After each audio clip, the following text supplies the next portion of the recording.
Hello, traders. FX Pip Collector here. Today is Sunday, May 18th, and this is my analysis for the US dollar yen. If you haven't done so yet, definitely do check out my free Discord group, which is linked down here in the corner at the end of the video. And make sure to take a look at my website, fxpipcollector.com. Watch the video on my home screen to learn more. So, anyways, on the US dollar yen monthly time frame, which we're doing the full monthly time frame down to the 1 hour, the full top down analysis, which I don't really care if you're trading on the 1 minute, 5 minute time frame. This full top down analysis is extremely important to find the primary direction on the shorter time frames.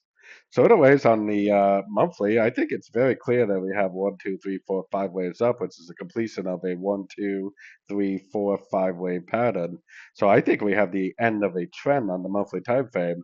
And what happens at the end of a trend? Price normally takes out the lower wave 4, which is where my target is for this move down.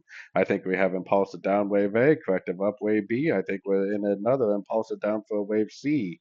I think we're going down someplace around the 126 to 124 area on the US dollar yen, which is why I will definitely primarily, unless proven otherwise, continue to be very bearish probably over the next year or more.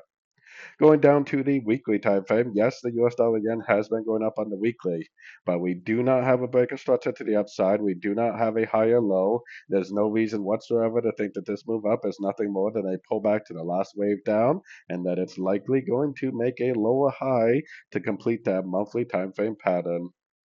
So going down to the daily time frame. On the daily time frame, this is where you can start to break down this pullback as a correction. We got one wave up, we got like a running ABC, which will be clearer on the 4 hour.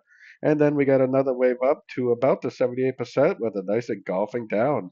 I think we have the end of a pullback. I think that anything we see to the upside on shorter time frames should be assumed to be nothing more than a pullback within a downtrend. So taking it down to the 4 hour time frame, which is where I think this pullback is clear because we have a nice impulsive 5 up, then we have a breakdown, break of structure down, and then we have a higher high, and then we have a higher high wave C. That is a pretty nice example of a running ABC, in this case, an ABC of B. This is the wave A, and then we have a nice uptrend right here for the wave C. Now we're making lower lows, lower highs. I mean, yes, we are going up now, but the most recent structure is right there.